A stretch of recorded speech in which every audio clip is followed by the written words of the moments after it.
So that is one of the main conceptual problems I'll raise for you. Now let's get into the moral problems. And if you look at the history of feminism, it actually does not begin with the so-called first wave feminists, the suffragettes, who the way that they're portrayed in the history books are as women who are just fighting for the right to vote. Okay, that's how you learn about it in history. But the history of feminism does not start with the first wave. It starts with what I can call the zero wave of feminism. The zero wave of feminists, the proto-feminists, were men, European men, who were imperialists and colonizers. And you have people like Bentham, Jeremy Bentham, Montesquieu, Condorcet, and many others. And what you'll see them do is write about how the European woman is so much better off than the savage woman, the woman within savage societies, Muslim societies, Native American societies, Aboriginal societies, African societies. And they would use this as a justification for colonization, for invading, for genocide, for stealing of land. And this was the feminism that began with colonial and imperialistic thought. And again, this is very clear in the history. If you want to read something that speaks about this, I recommend Louise Newman, White Women's Rights, which is a book in which she describes this history of the proto-feminists and how feminism was used in the 19th and even 18th century to justify all kinds of atrocities committed against native races and Muslims. And even Lord Cromer, the famous British diplomat within the 19th century also, will use the model of European women are given so many rights, European women are treated so well, they don't have to suffer through polygamy, for example, they don't have to suffer through not being educated.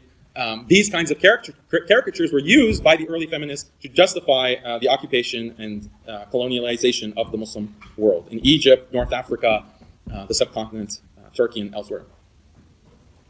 So that's the zero wave of feminism. But that line of thinking went and bleeded in and influenced the first wave, okay? And this is when the first wave of feminism is taught. The way that is portrayed in public schools and even colleges is something as very benign and praiseworthy, that look at these women struggling for the right to vote. But if you actually look at the writing and the thought of some of these very notable feminist figures, it's shocking stuff. It's shocking stuff. And so I want to read you some quotes from them, and you can decide for yourself.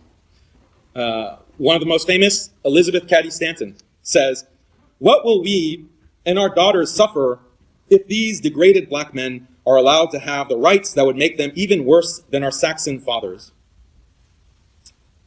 Francis Willard says, "The grog shop," which is kind of like a bar, "the grog shop is the Negro's center of power.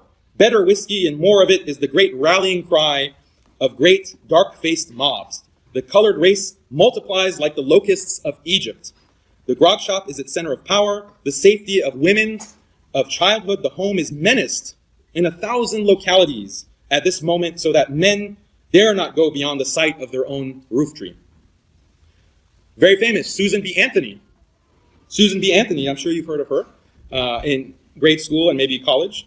She says, "The old anti-slavery school says women must stand back and wait until the Negroes shall be recognized. But we say, if you will not give the whole loaf of suffrage to the entire people, give it to the most intelligent first. If intelligence, justice, and morality are to have precedence in the government, let the question of the woman be brought up first, and that of the Negro last."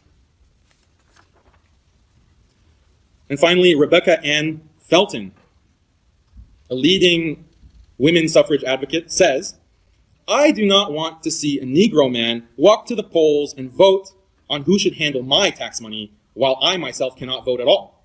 When there's not enough religion in the pulpit to organize a crusade against sin, nor justice in the courthouse to promptly punish crime, nor manhood enough in the nation to put a sheltering arm about innocence and virtue, if it needs lynching to protect women's dearest possession from the ravenous human beasts, then I say lynch 1,000 times a week if necessary. If it will save one white woman, I say lynch 1,000 black men." Okay? This is a leading first-wave feminist. And there are many other statements, okay, because this is still a period of colonialism, and their view was that they had a civilizing mission. Okay, we need to civilize the savage. We need to civilize the Muslim, because look at how they treat their women. Okay, and so this was a very important part of the entire ideology, the ideology of women's rights. that if women are not practicing and living in the same way that European women are, the state-centric, increasingly corporate-centric world that Europe was becoming within the 19th century, then we need to go and we're justified in civilizing the savage. We're justified in occupying, invading, and massacring and genociding and stealing land because we are trying to civilize the savage. So this is the first wave, okay? So hopefully that made you feel very uncomfortable. It made me feel uncomfortable to read that kind of stuff.